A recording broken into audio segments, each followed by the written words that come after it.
All right, so I have selected a contact sheet that I want to make. This one has the full set of photos of negatives in it.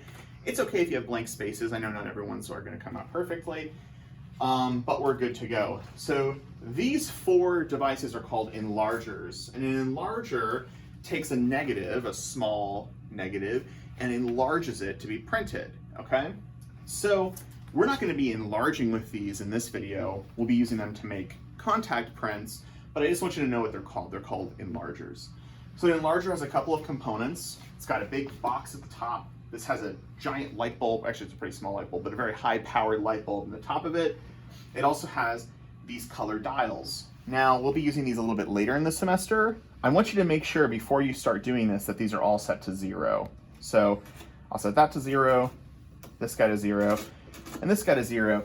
And I'm doing that just by right underneath there's these little dials, these little wheels that you turn, okay? So they're all set to 0. I also want you to look at this and see if it says high. There's a switch on the side right here that you can change from white, high, and low. So we're gonna be using low in this case, okay? So it says low. All right, so a couple of the other things on this contact, or this enlarger, is there's this gap right here, and this gap, whenever we eventually make final prints, you'll load the negative into what's called a negative carrier. Again, I'm gonna go over all this again. This gets loaded in here, and then this gets sandwiched closed. For a contact print, we need to sandwich this close ahead of time. So what we're gonna do is we're gonna come over here. There's an arm on the left-hand side, this little handle right here, and we're gonna pull that towards us, and when we release, it closes it. So you can see how that moves back and forth. So I'm gonna close it, so this is all shut. Everything's looking good. So then on the underside, if you can come down here a little bit, on the underside of your enlarger, you have a lens. And this is actually, oh, let me lower this a little bit. This is actually the same as a camera lens, okay? It has f-stops on the side. It has a millimeter. This is a 50mm lens. So I can choose the aperture. This one's a little loose. I'm just tightening it right now. So it's just like a camera lens. And in fact, there are cameras that shoot these lenses. Now, these are very expensive, really, really nice lenses that are specifically for enlarging. And these just sit right here. A little bit later, we're going to be changing these lenses out based on the film that you're using. For contact printing, it's not super important.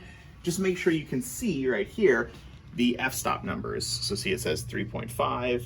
I can change it to 4, 8. This little dot is indicating which one I have selected. And that's the aperture. And just like with a camera, the bigger this number, the darker.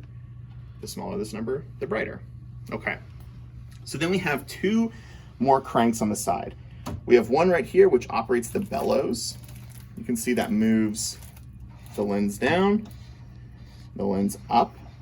And then we have a crank right here, which on this one is actually like broken right now, but basically allows you to lift this whole thing up and down. You can also manually do it. So it'll release and go up and down. Now for now, we're not gonna have to worry about that too much because we're just gonna be kind of blasting this with light. So that covers the basics of the enlarger. We got the light box to make sure these are all set to 0, make sure this is on low. We've got this handle, make sure it's sandwiched. We've got operating the bellows, and we've got operating the entire thing. To show you one that does work, here, I'll come over here to this one. So this has got a little handle. As I move that, it raises and lowers. Okay. So, I think this is just loose right now. So, on the right-hand side over here, you have a control box, okay? This control box is what actually turns this on and off. There's 2 dials. These are timers, okay? This is the tens digit and this is the ones digit. So if I set this to 0 and I set this one to 5, that means it's on a 5-second timer.